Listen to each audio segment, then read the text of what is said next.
Assalamualaikum warahmatullahi wabarakatuh. Halo Sobat ASN, ketemu lagi di video ASN Knowledge. Pada video kali ini kita akan membahas tentang THR PNS cair mulai hari ini, serta tips mengelola dan memanfaatkannya dengan bijak. Ya, sebagaimana kita ketahui bahwa dalam beberapa waktu yang lalu, Menteri Keuangan Ibu Sri Mulyani sudah melakukan konferensi pers ya, terkait pemberian THR dan gaji ke-13 bagi PNS dan pensiunan, kemudian Polri dan TNI. Nah, dalam penjelasan beliau bahwa bahwa pencairan THR ini akan diberikan 10 hari sebelum hari Lebaran. Ya, kita juga bisa cek di beberapa berita online seperti diberitakan oleh CNBC dengan judul Cek Saldo THR PNS cair hari ini segini besarannya. Ini dimuat pada 4 April 2022. Kemudian dalam media yang lain, Serambi News ya, cair mulai hari ini, segini nominal THR PNS 2023 berdasarkan golongan dan daftar penerimanya. Juga dalam beberapa media lain juga diberitakan tentang rencana pencairan THR PNS yang dimulai pada hari ini. Nah, bagaimana sih penjelasannya serta tips untuk mengelola serta memanfaatkan THR yang kita terima ini dengan bijak? Mari kita simak. Berikut adalah penjelasan Ibu Sri Mulyani ya pada saat konferensi pers bersama Menpan beberapa waktu yang lalu. Beliau menjelaskan bahwa untuk pencairan THR ini akan dimulai pada H-10 dari Hari Raya Idul Fitri yang ini kira-kira tanggal 4 April 2023 akan sudah mulai dicairkan, yaitu mulai pada hari ini.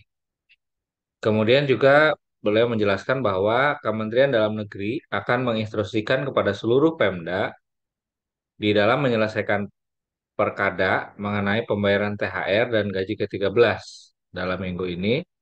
Dengan demikian dapat dipastikan agar pembayaran THR untuk ASN daerah dapat dimulai juga pada H-10 bagi pegawai Pemda.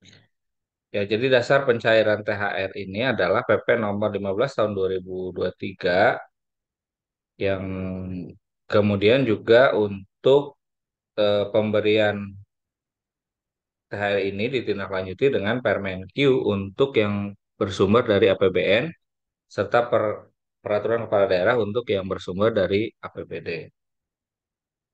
Nah, bagi pensiunan, pemberian THR bagi para pensiunan, PT Taspen juga sudah mengeluarkan surat edaran yang diantaranya menjelaskan bahwa di poin 1 rencana pemberian THR ini paling cepat tanggal 4 April 2023. Itu dengan berbagai ketentuan di surat ini sudah dijelaskan eh, bagi para penerima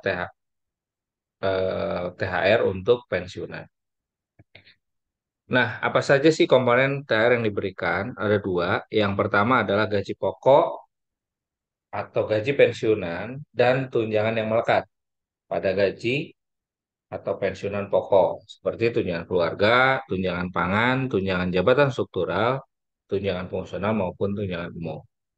Kemudian yang kedua, ditambah dengan 50% dari tunjangan kinerja per bulan bagi instansi yang mendapatkan tunjangan kinerja atau kalau bagi instansi daerah yaitu dari tambahan penghasilan bagi pegawai di lingkungan instansi pemerintah daerah atau istilahnya dikenal dengan TPP. Nah, ini daftar gaji pokok untuk pegawai negeri sipil berdasarkan golongan. Untuk gaji pokok golongan 1A sampai dengan 1D itu rentangnya dari 1.560.800 rupiah sampai dengan yang tertinggi 2.686.500. Sedangkan untuk golongan 2 dari mulai golongan 2 sampai dengan 2D terendahnya 2.022.200 rupiah sampai dengan 3.820.000. Untuk golongan 3, rank terendah golongan 3A 2.579.400 dan tertingginya 4.700 97.000 untuk golongan 3D. Dan untuk gaji pokok PNS golongan 4, mulai dari 4A sampai dengan 4E, terendahnya 3.044.300. Dan untuk golongan 4E paling tingginya 5.901.200 rupiah. Bagaimana tips mengelola tunjangan hari raya agar efektif ya dan juga tepat guna? Yang pertama adalah buatlah rencana pengeluaran THR. Jadi kita tentukan dulu kebutuhan-kebutuhan apa saja yang perlu dipenuhi dengan THR ini. Misalnya untuk membayar hutang, membeli kebutuhan pokok rumah tangga, memberikan hadiah untuk keluarga, memenuhi kebutuhan lebaran dan sebagainya. Selain itu, alokasikan juga uang THR untuk kebutuhan yang Selain itu, alokasikan juga uang THR itu untuk setiap kebutuhan tersebut yang sudah direncanakan. Yang kedua, hindari pengeluaran yang tidak perlu. Kadang kita ketika menerima uang THR nih banyak eh, terjadi pengeluaran-pengeluaran yang tidak direncanakan ya, atau mungkin bahkan yang tidak diperlukan sebetulnya. Jadi meskipun Anda mendapatkan tambahan uang dari THR, hindari pengeluaran yang tidak perlu. Pastikan bahwa setiap pengeluaran yang dilakukan ini benar-benar diperlukan dan sesuai dengan rencana pengeluaran yang telah dibuat. Kemudian tips yang ketiga, sisihkan THR untuk tabungan. Nah, ini juga penting. Jadi alihkan sebagian dari uang THR untuk menabung atau berinvestasi. Hal ini dapat membantu ketika Anda mempersiapkan di masa depan dan mengurangi pengeluaran yang tidak perlu di masa mendatang. Dan yang terakhir, alokasikan untuk memberi sedekah. Ini juga penting ya untuk membersihkan apa yang kita terima, di mana hari raya ini adalah momen yang tepat untuk berbagi dengan sesama.